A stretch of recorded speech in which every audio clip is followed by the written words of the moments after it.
threats of war that confront Nigeria's existence today come from? How did we get there? How did we get here? Are the tensions, restiveness, and deteriorating state of affairs in Nigeria not merely symptoms of very serious and deeper problem? And don't forget that people are also becoming more and more conscious of their rights as human beings, rights that are universal and inviolable. And they are aspiring to more just and more human relations. The forces that are pulling Nigeria down are obvious and clearly dominant. I've mentioned some of them before. But to add some again, think of the endemic poverty. I mentioned it before. And there are people, I don't know whether it is correct, who believe that Nigeria still ranks as the poverty capital of the world. I don't think it's correct. But it may be correct in some things. But we know of unemployment of young people.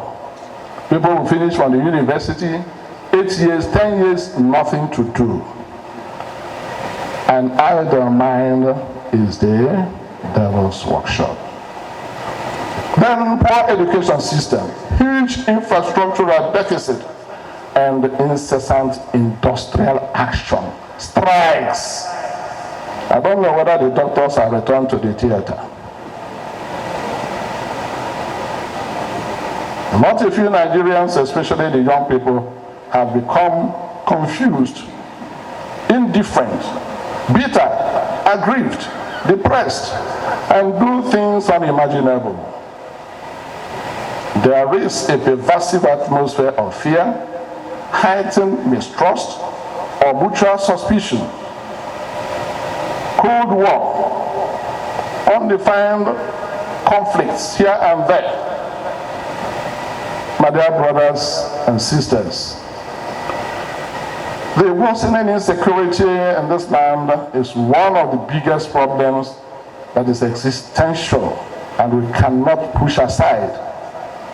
Every day, the front pages of newspapers and news headlines and television, radio, and the social media are filled with reports of abductions, kidnappings, all forms of terrorism, banditry, headers attack, and so on and so forth. It is so bad that as we are here at this moment, a number of our school children and the other abductees are still in the bush, languishing in the den of their heartless captors. Our roads are no more safe. People are attacked and maimed. How do we go forward? To build a united, cohesive, and progressive Nigeria, therefore, every Nigerian should feel a sense of belonging and feel safe wherever they are in any part of this country. Resources and investments should be deployed equitably and strategically to achieve this feeling of inclusiveness across the nation and to aid in calming the nerves of all those clamoring for self-determination. Also, the government, beyond condemning insecurity in the most absolute terms, must design, promulgate, and be seen to be really implementing result-oriented policies to arrest the security problem. One other thing that really bothers many of us Nigerians is the kind of lopsidedness in the way of combating crime.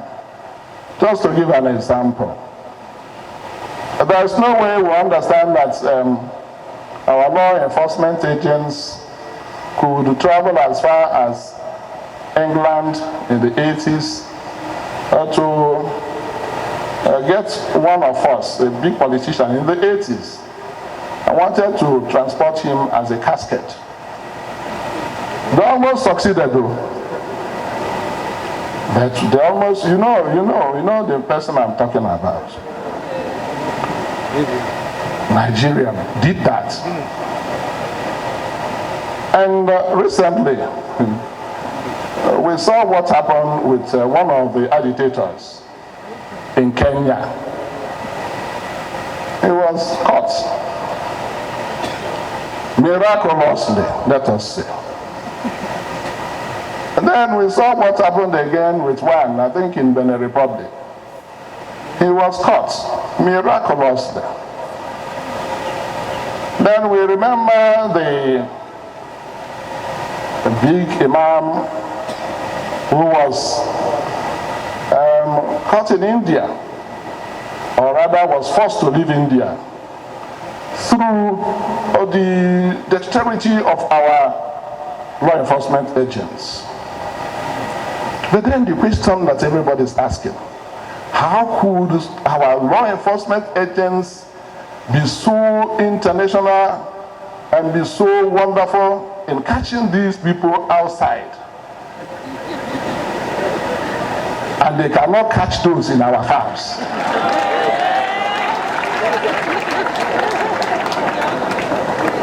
How come that? Are they applying the same commitments? Are they applying the same measure? One begins to have the impression that in Nigeria, all animals are not equal. And we know that it happens. Judge Orwell already said it. But what is good for the goose is good for the gander. Please, let all these that are under detention be given fair justice, fair hearing. But let those who are hibernating in our farms and in our, raping our women and killing everything we have, destroying our infrastructure, stretching from the rubber plantations in the west to the multi-productive area in Benue and others. People are living in fear. Why can't you catch them? Go and catch them. You can catch them. It is important that we do this. Let us not just be talking of one thing or the other. Let us look at the whole thing holistically. Justice should be done and be seen to be done. No lopsidedness. Let equity weigh, especially in dealing with these problems. On the other hand, the various leaders of ethnic agitations and interest groups should take care not to employ methods that contradict their intentions in any way, or try to even reduce their intentions, because they should take some kind of example from those who did that in the past. Martin Luther King Jr. died for the blacks. He did not punish those he was fighting for. Nelson Mandela, 27 years incarceration. He did not let it out on his people because he was saving them. Even Odumegwu Ojukwu, whom some of us are copying, used his father's wealth to look for our independence. Yes, he used it.